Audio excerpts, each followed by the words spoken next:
Continue with chapter cash flow statement. In this video, we are going to discuss one more question of cash flow statement, that is question number 51. You have given the balance sheet of JY Limited as at 31st March 2017 and notes to accounts is also given to you and some additional information is given. So let us start with the solution. I have already drawn the format of cash flow statement for the year ended 31st March 2017, particulars, amount and amount. सबसे पहले हम इसमें solve करते हैं cash flow from operating activities. इसके under हम सबसे पहले कैलकुलेट करते हैं net profit before tax and extra ordinary items. हमने सीखा हुआ है कि कई बार इसके लिए हमें वर्किंग नोट मेंटेन करना पड़ता है, कई बार नहीं बनाना पड़ता। It all depends upon the question. अगर आपको एक भी वैल्यू मिल जाती है तो आपको वर्किंग नोट जो है मेंटेन करना पड़ेगा। सबसे पहले मुझे चाहिए difference between the surplus.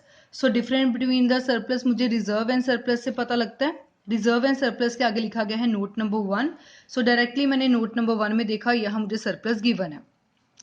Then इसके बाद मुझे चाहिए होता था ट्रांसफर टू रिजर्व, वो क्वेश्चन में नहीं है, अगर होता तो आपको यही मेंशन्ड होता। Then it is proposed dividend paid during the current year. तो प्रपोज्ड डिविडेंड आपको एडिशनल इंफॉर्मेशन में गिवन है, तो मतलब एक भी वैल्यू आपको मिल जाए तो you have to maintain working note. So I am going to calculate working note number 1।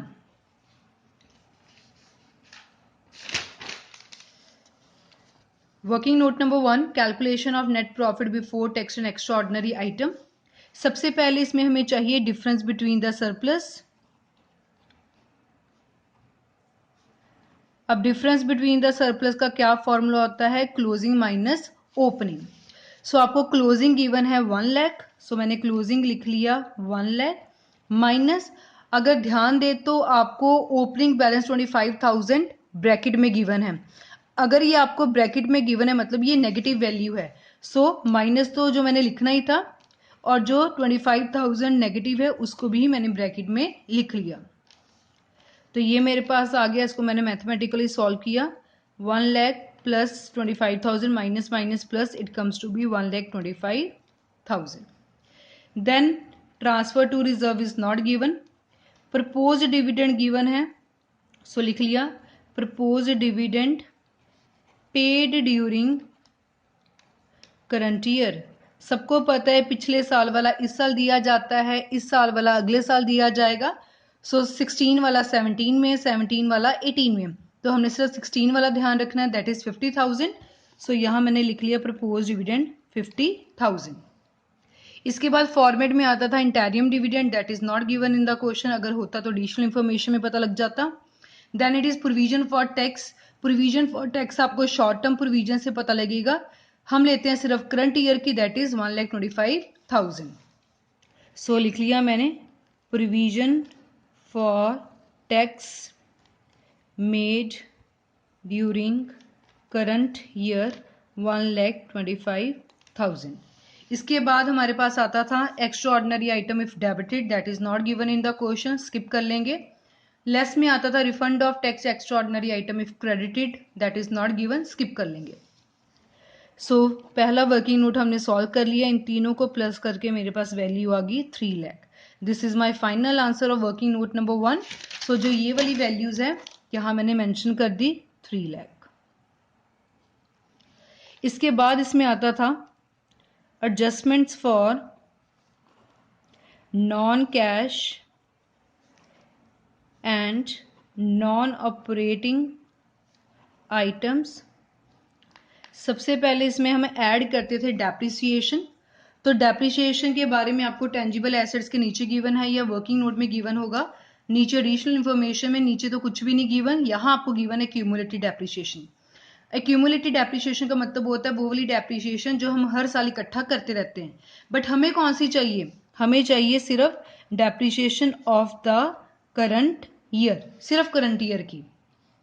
पहले डेप्रिसिएशन थी 75,000, बाद में होगी 1,37,500, मतलब साल के दौरान हमने कितना पैसा डेप्रिसिएशन में ट्रांसफर किया होगा, that is difference between the both 62,500। यहाँ ये नेगेटिव में इसलिए लिखा गया क्योंकि एसेट में से डेप्रिसिएशन हमेशा माइनस होती है, बट हमने सोल्यूशन में ऐसा कुछ भी नहीं लिखना क्योंकि हमें ये ऐड में जाती है, इसलिए मैंने सिंपली लिख लिया 62,500। इसके बाद हमें चाहिए था गुडविल, पेटेंट, ट्रेडमार्क, अमोर्टाइज्ड, वो आपको इनटेंजिबल एसेट से पता लगता है, that is not given in the question. So next है interest, interest on bank overdraft, cash credit, that is not given, but interest on debenture, अगर आप डिबेंचर की तरफ ध्यान दें तो यहाँ 10% आगे लिखा गया। कई बार डिबेंचर की कैलकुलेशन हमें नीचे गिवन होती कितना इंटरेस्ट दिया गया है, बट इस क्वेश्चन में ऐसा कुछ भी नहीं लिखा गया। यहाँ लिखा क्या गया है 1,10% डिबेंचर वर इशूड ऑन 31 मार्च 2017। इनका कहने का मतलब है पहले डिबेंचर 1,50,000 के थे, बाद में हो गए 2,50,000 के। जो 1 लाख के डिबेंचर इंक्रीज हुए हैं वो बिल्कुल साल के आखिरी दिन इंक्रीज हुए हैं। इंटरेस्ट के बारे में कुछ नहीं कहा गया, बट हमें यहाँ परसेंटेज मेंशन्ड है। जब आपको नीचे इंटरेस्ट के बारे में कुछ ना कहा जाए और आपको ऊपर परसेंटेज मेंशन्ड हो, मतलब आपको खुद जो इंटरेस्ट वो कैलकुलेट करना पड़ेगा, और वो भी सिर्फ सीधा ओपनिंग बैलेंस के ऊपर। सो हम इंटरेस्ट कैलकुलेट कर लेंगे 1,50,000 के ऊपर 10%। सो इंटरेस्ट ऑन डिबेंचर्स 1,50,000 के ऊपर 10%, it comes to be 15,000. Then it is loss on sale, that is not given, decrease in provision for doubtful debt, that is not given. So add में आपको बस यही दो आइटम्स गिवन है, इनको मैंने ऐड कर लिया, ये मेरे पास आ गया 77,500। 3 लाख में 77,000 प्लस कर लिया 500, तो ये मेरे पास आ गया 3,77,500। लेस में हमें चाहिए होता था interest income, dividend income, rental income, gain and decrease in provision for doubtful debt. वो आपको कुछ भी क्वेश्चन में नहीं गिवन, सो आपको बस यही आंसर गिवन है, तो यहाँ लिख देंगे हम operating profit before working capital changes. इसके बाद हम इसमें ऐड करते थे अगर कोई करंट लायबिलिटी इंक्रीज हो और करंट एसेट डिक्रीज हो, और लेस में इसका हम रिवर्स लेते थे अगर कोई करंट लायबिलिटी डिक्रीज हो और करंट एसेट इंक्रीज हो। सो हमने करंट एसेट्स और करंट लायबिलिटी की तरफ ध्यान देना है। सो करंट लायबिलिटी की तरफ गए, सबसे पहले इसमें आपके पास आ रहा है शॉर्ट टर्म बोरविंग। बोरविंग तो कभी भी नहीं आती क्योंकि borrowing are the part of financing activity. Short term provision tax इसमें आया है, ऑलरेडी हम टैक्स की ट्रीटमेंट कर चुके हैं। सो करंट लायबिलिटी में कुछ भी नहीं आपके पास। करंट एसेट ट्रेड रिसीवेबल्स, पहले ट्रेड रिसीवेबल्स थे 2,25,000 के, बाद में हो गए 2,75,000 के। करंट एसेट इंक्रीज हो गई है, जब करंट एसेट इंक्रीज होती है तो हम कहाँ लिखते हैं लेस में। सो यहाँ मैंने लिख लिए ट्रेड रिसीवेबल्स और इनका डिफरेंस यहाँ लिख लिया 50,000, ये नेगेटिव है इसलिए मैंने ब्रैकेट में लिख दिया। कैश एंड कैश इक्विवेलेंट्स यहाँ आता नहीं, short term loans and advances भी यहाँ नहीं आएंगे। सो एक ही वैल्यू है हमारे पास, सो मैंने इसको लिख लिया बाहर 50,000 नेगेटिव में। 3,77,500 से 50,000 माइनस किया तो ये मेरे पास आ गया 3,27,500। अब लास्ट में हम इसमें लेस करते हैं टैक्स पेड। अगर तो आपको एडिशनल इंफॉर्मेशन में टैक्स पेड गिवन होता है फिर तो ठीक है, अगर आपको एडिशनल इंफॉर्मेशन में नहीं गिवन तो हम कहाँ से लेते हैं tax paid provision for tax में, क्योंकि टैक्स हमें हर साल पे करना पड़ता है। सो ये मान के चलते हैं जो पिछले साल वाला टैक्स होगा वो हमने इस साल पे कर दिया। सो 75,000 पिछले साल का टैक्स था वो हमने इस साल पूरा पे कर दिया होगा। सो मैंने लिख लिया यहाँ 75,000 माइनस में, इसको माइनस करके मेरे पास आ गया 2,52,500। ये मेरा फाइनल आंसर है, तो यहाँ मैं क्या लिख दूँ कि पॉजिटिव आ रहा है, सो लिख दूंगी मैं cash flow from operating activities. So पहली एक्टिविटी हमने सॉल्व कर ली है। सेकंड है हमारे पास cash flow from investing activities, इसमें हम fixed assets, non current investments की बात करते हैं। फिक्स्ड एसेट्स, फिक्स्ड एसेट में यहाँ नोट नंबर 5 लिखा गया है। सो डायरेक्टली मैं नोट नंबर 5 पे गई। नोट नंबर 5 में आपको मशीनरी गिवन है। सो पहले मशीनरी थी 5,25,000, बाद में होगी 7,37,500। एक बात हमेशा ध्यान रखनी है, जिस भी चीज के बारे में आपको नोट्स गिवन हो तो आपने वैल्यू यहाँ से नहीं लेनी, उसकी वैल्यू आपने कहाँ से लेनी है, from the notes. So machinery की वैल्यू हम यहीं से लेंगे। सो मशीनरी इंक्रीज हो गई है, सो इसका मतलब हमने परचेज कर लिया। सो यहाँ लिख देंगे परचेज ऑफ मशीनरी, दोनों के बीच में जो डिफरेंस है वो लिख देंगे, that comes to be 2,12,500। Purchase की है इसलिए नेगेटिव आएगा बिकॉज कैश का आउटफ्लो होता है। Another important item, non current investment तो हमें गिवन नहीं है। ये वाला पॉइंट इस क्वेश्चन में न्यू है, short term loans and advances. यहाँ short term loans and advances का मतलब है कि कंपनी ने किसी को लोन या एडवांस दिया, हमने लिया नहीं है, दिया है। सो जब हम देते तो हमने एज अ इन्वेस्टमेंट दिया हुआ है। ये नहीं कहना कि यहाँ शॉर्ट टर्म है तो ये करंट बन जाता है। लोन्स एंड एडवांसेस का यही कॉन्सेप्ट होता है कि जब कंपनी किसी को देती है तो हमारा ये मेन काम नहीं किसी को पैसे देना, लोन्स एंड एडवांस, तो हमने किसी को दिया होगा as a investment. So as a investment दिया है तो that will the part of investing activities. पहले था ये 1 लाख का, बाद में होगा 2 लाख का। 1 लाख बढ़ गया, बढ़ने का मतलब होता है कि हमने 1 लाख का एडवांस और दिया। जब हमने 1 लाख का एडवांस और दिया तो कंपनी के बाहर पैसे गए, बाहर पैसे गए, आउटफ्लो हुआ तो नेगेटिव हो गया। सो यहां मैं लिख दूंगी increase in short term loans and advances. अब मैंने दिया है, पैसे बाहर जा रहे हैं, सो ये नेगेटिव आ गया। और क्वेश्चन में हमें कुछ नहीं गिवन, माइनस माइनस प्लस हो जाएंगे, ये आपके पास आ जाएगा 3,12,500 नेगेटिव में। जब नेगेटिव में आता है तो क्या लिखते हैं, cash used in investing activities. So this was about second activity, cash flow from investing activity. Moving to next, third activity is cash flow from financing activity.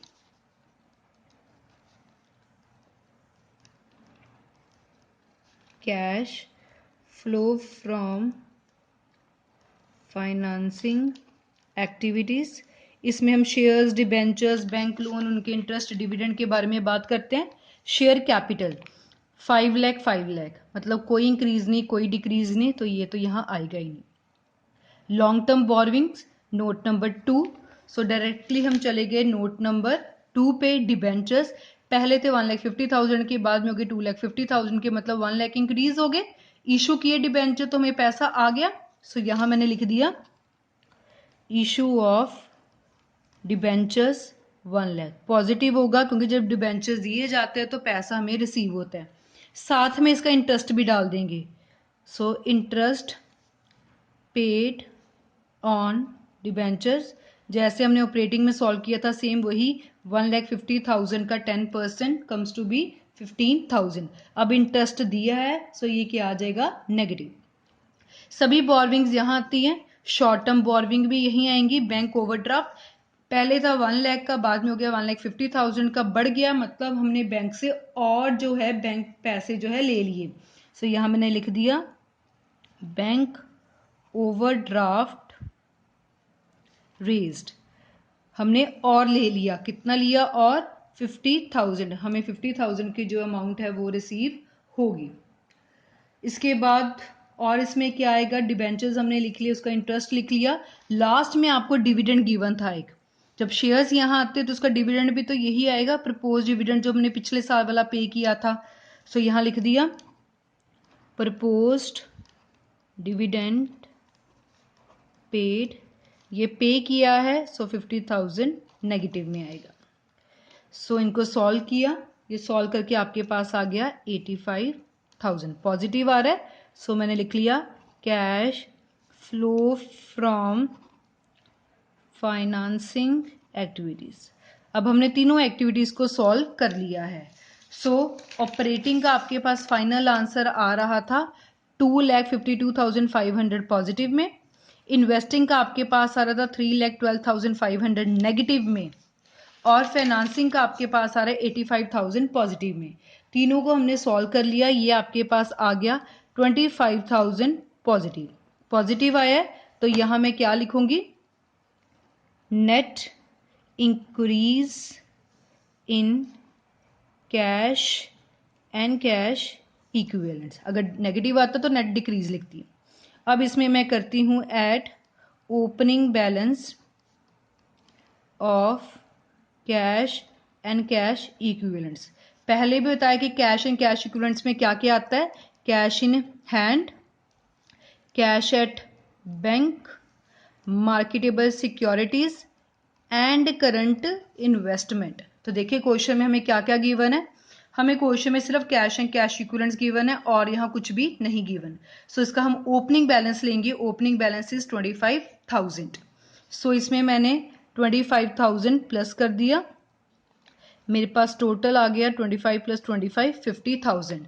ये किसके इक्वल होना चाहिए, closing balance of cash and cash equivalents. So let us check, अगर आप question की तरफ देखें तो क्लोजिंग बैलेंस भी कितना आ रहा है 50,000। यहाँ जो क्लोजिंग बैलेंस है और जो आपने कैलकुलेट किया 50,000 ये बिल्कुल सेम होना चाहिए। अगर सेम आ रहा है तो मतलब आपकी जो कैलकुलेशन है बिल्कुल सही है। So this was about question number 55, cash flow statement with adjustments.